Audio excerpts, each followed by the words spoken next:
Si tu as commencé à apprendre le japonais, tu as sûrement déjà eu des difficultés entre la particule wa par rapport à la particule ga. Et même chez des personnes qui ont un niveau déjà assez important, qui comprennent bien la langue, on retrouve parfois cette incompréhension, cette difficulté à distinguer l'une et l'autre. Aujourd'hui, j'aimerais un petit peu essayer de creuser pourquoi on se retrouve avec ce genre d'explications qui sont mal comprises par les personnes qui apprennent le japonais. Et pour creuser cette idée, je vais parler de deux concepts qui ont été très bien expliqués par une youtubeuse qui s'appelle Kurodoli. Kurodoli nous a malheureusement quitté l'année dernière, mais elle a fait énormément de choses pour la communauté des personnes qui apprennent le japonais. Elle a fait énormément de vidéos YouTube pour expliquer comment fonctionne la grammaire japonaise et surtout pour la démystifier.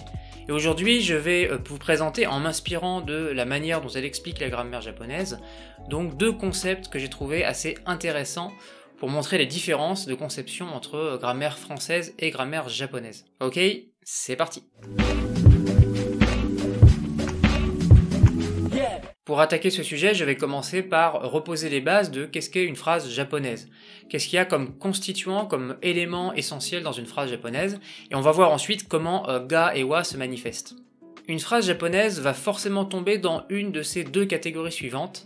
La première, c'est A et B, c'est-à-dire que A est égal à B ou A a une certaine propriété B, ou bien A fait B, où A est un sujet et B est une action, quelque chose qui est en train de faire A. Prenons tout de suite un exemple pour chacune de ces deux structures. Dans le premier cas, on pourra dire par exemple Sakura ga nihonjin desu. Sakura est japonaise. Ou dans le deuxième cas, par exemple, Sakura ga aruku. Sakura marche. Mais comme vous le savez sans doute, en japonais, on va souvent omettre le sujet. On n'a pas besoin, par exemple, de dire Sakura ga nihonjin quand c'est clair qu'on est en train de parler de Sakura et de sa nationalité. Si je suis Sakura et je me présente, je ne vais pas à chaque fois dire Sakura wa ou Sakura ga, je vais dire simplement Nihonjin desu. Le point que je veux mettre en avant ici, c'est que même si le sujet grammatical marqué par ga n'est pas donné, il y a toujours un sujet grammatical dans la phrase. Maintenant, faisons entrer en scène la particule wa. Et pour que vous compreniez bien le problème que j'essaie d'aborder aujourd'hui, on va voir comment est-ce que wa est introduit dans un manuel de langue, dans un manuel de japonais pour débutants. Dans 99% des cas, on va vous donner une phrase du type Watashi wa Sakura desu. Pour vous présenter, si vous êtes Sakura, vous dites voilà, mon nom est Sakura. Mais il y a déjà un problème en fait quand on dit ça. Pourquoi ? Parce que dans l'esprit de quelqu'un qui apprend le japonais, vous créez tout de suite l'idée que Watashi wa signifie je, le sujet. Et donc, si je veux dire je mange, je dirais Watashi wa taberu, par exemple. Autrement dit, même si il n'est pas faux de dire Watashi wa Sakura desu, et on peut le traduire en je m'appelle Sakura, il n'y a rien d'incorrect à cela. C'est quelque chose qui est assez imprécis si on isole en fait cette construction-là et qu'on en fait une généralité en disant Watashi wa c'est la façon universelle de dire je quelque chose. Là où ça devient difficile à comprendre pour les débutants qui ont pris cette habitude de penser Watashi wa comme étant un sujet grammatical, c'est quand on se retrouve dans des constructions comme par exemple si vous êtes dans un restaurant et que vous commandez, vous pourriez dire quelque chose comme Watashi wa unagi desu. Watashi wa, le thème c'est moi, à propos de moi. Unagi desu, unagi c'est une anguille. Et si vous interprétez littéralement avec cette idée que watashi wa c'est le sujet, vous allez traduire par je suis une anguille. On peut alors se demander mais si wa ne marque pas mon sujet grammatical, quel est le sujet grammatical de la phrase ? Parce que on n'en voit pas a priori d'autre que watashi. La manière dont Kurodoli propose une solution à cette espèce de puzzle compliqué entre wa et ga, c'est de dire qu'en fait, il existe toujours un sujet grammatical qui n'est pas forcément dans la phrase littéralement. En l'occurrence, dans Watashi wa unagi desu, le sujet grammatical avec marqué par ga n'apparaît pas, mais il existe quand même. Et en l'occurrence, ici, on pourrait le traduire par ça, ou ce que je veux commander. Donc, si je retraduis ma phrase, on pourrait traduire ça de manière un peu littérale par en ce qui me concerne, watashi wa. Ensuite, le sujet grammatical qui n'est pas dans la phrase qui a été omis, qui serait ce que je vais commander, ou ça sera. Et ensuite, unagi desu, une anguille. Donc la phrase veut dire, pour moi, en ce qui me concerne, ça sera une anguille. La commande, ce que je vais commander, sera une anguille. Donc on a résolu ce puzzle dans le sens où on a bien trouvé un sujet grammatical, qu'on peut appeler ça par exemple, ou ce que je veux commander.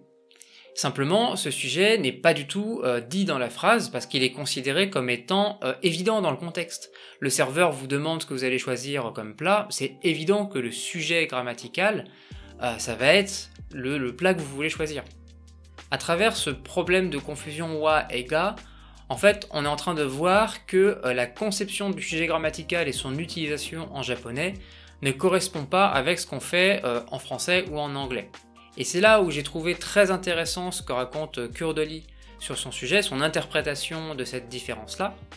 C'est que la langue française ou la langue anglaise sont en fait des langues très égocentriques, dans le sens où on a toujours envie de mettre en avant un sujet grammatical qui est un acteur, souvent ça sera un humain ou un animal, quelqu'un qui a le pouvoir, le libre arbitre pour décider de quelque chose, plutôt que de mettre un objet comme sujet, parce qu'a priori un objet, un être inanimé, il ne peut pas agir, il n'a pas la liberté d'agir. En face de cette conception égocentrique de la langue, le japonais a plutôt une conception qu'on pourrait qualifier de animiste. Concrètement, cela veut dire qu'on peut concevoir qu'un objet fasse une action, qu'un objet soit responsable d'une action, alors que ce n'est pas un être animé comme nous humains. Et une fois qu'on a compris cela, on est capable de résoudre un autre gros problème de compréhension qui se passe dans la grammaire japonaise, et qu'on retrouve dès le niveau débutant, c'est certaines utilisations de ga avec un adjectif. Par exemple, sushi ga suki. Sushi ga suki, on le traduit nous par j'aime les sushis. Or dans la phrase japonaise, le sujet grammatical n'est pas watashi, n'est pas je, mais c'est bien le sushi. La perspective ici que prend la langue japonaise, c'est de dire que c'est le sushi qui a une propriété qui fait qu'on a envie de le manger.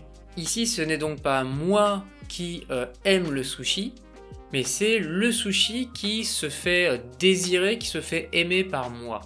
Cette formulation peut s'interpréter comme une façon un peu indirecte d'exprimer son désir, d'exprimer sa préférence pour le sushi.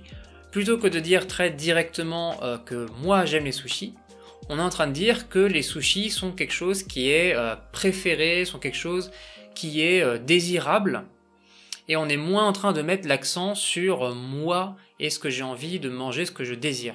On retrouve par ailleurs cette même construction avec ga sur des adjectifs en i, par exemple sushi ga hoshi, ou bien sur des verbes conjugués avec la forme volitive, sushi ga tabetai.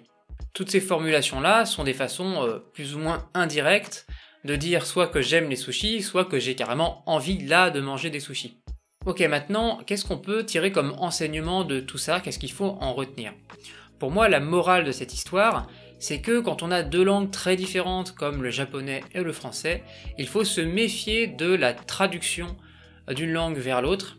Quand on essaie de traduire le japonais directement en français, on se retrouve avec des constructions de phrases qui ne correspondent absolument pas, et qui, comme on l'a vu, peuvent correspondre même à des conceptions un petit peu différentes du langage. Si vous essayez donc de prendre des traductions littérales à chaque fois que vous apprenez un concept en japonais, que vous vous dites dans votre tête « Ah, mais dès que j'ai watashi wa quelque chose, alors ça veut dire je quelque chose », vous allez au-devant de gros problèmes parce que vous allez avoir du mal à vraiment comprendre comment la langue fonctionne. Après, je n'ai pas de recette magique, de méthode miracle, qui fait que vous allez comprendre toutes les différences qu'il peut y avoir entre les deux langues. Le japonais est tellement différent que de toute façon, je pense que ça va forcément prendre du temps, du travail pour arriver à internaliser ces différences-là et comprendre de façon intuitive wa par rapport à ga et d'autres concepts grammaticaux qui sont différents. Simplement en étant conscient de ces différences-là dans votre apprentissage, je pense que vous allez déjà réussir à éviter de nombreux pièges dans lesquels vous pouvez tomber si vous essayez de traduire littéralement. Et c'est tout pour la vidéo d'aujourd'hui, merci beaucoup de l'avoir regardé jusqu'au bout. N'hésitez pas à mettre un like si ce contenu vous a plu, à vous abonner à la chaîne si ce n'est pas déjà fait, et je vous dis à bientôt pour une prochaine vidéo. Mata kondo!